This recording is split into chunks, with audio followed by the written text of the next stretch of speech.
السلام علیکم۔ میں اسمارٹ ٹیک ایکسپرٹ یوٹیوب چینل پر آپ تم دوستوں کو خوش آمدید کہتا ہوں۔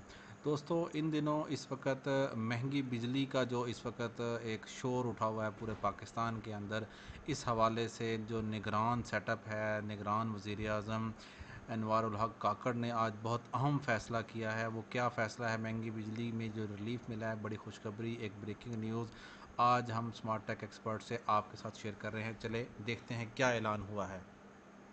دوستو، یہ ٹویٹ کیا گیا ہے ابھی اس وقت انوار الحق کاکڑ کی طرف سے 8:34 PM پہ اگست 27 میں آج ایک منعقدہ اجلاس میں پاور ڈویژن نے بریفنگ دی۔ مختلف وفاقی وزراء سمیت سیکٹریز نے شرکت کی۔ اجلاس میں عوام کو بجلی کے بلوں میں ریلیف دینے کے لیے وزارت توانائی اور وزارت خزانہ کو مل کر لائحہ عمل بنانے کی ذمہ داری دے دی گئی ہے۔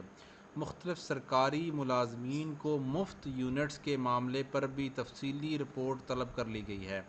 سرکاری دفاتر میں بجلی کے استعمال میں کمی کے لیے فوری اقدامات کیے جائیں گے۔ کل صوبوں کے ساتھ بھی مشاورت کی جائے گی۔ نگران حکومت اپنے مینڈیٹ کے اندر رہتے ہوئے جلد از جلد عوام کو زیادہ سے زیادہ ریلیف دینے کی کوشش کرے گی۔ یہ ٹویٹ سامنے آیا ہے انوار الحق کاکڑ کا، جو کہ کیئر ٹیکر پرائم منسٹر ہیں اس وقت پاکستان کے، اور اس میں جو اہم بات ہے وہ مختلف سرکاری ملازمین کے مختلف یونٹس کے حوالے سے تفصیلی رپورٹ مانگی گئی ہے۔ اگر یہ اس وقت اس میں کامیاب ہو جاتے ہیں تو یہ 220 ارب روپے ماہانہ جو مفت بجلی دی جا رہی ہے اس میں ختم کرنے یا اس کے حوالے سے کوئی بھی فیصلہ کرنے کے قابل ہو جائیں گے۔ امید ہے یہ بریکنگ نیوز آپ کو پسند آئے گی۔ میری اس ویڈیو کو لائک کرنا بھولیں، ساتھ میرے یوٹیوب چینل اسمارٹ ٹیک ایکسپرٹ کو سبسکرائب کرنا نہ بھولیں۔ السلام علیکم۔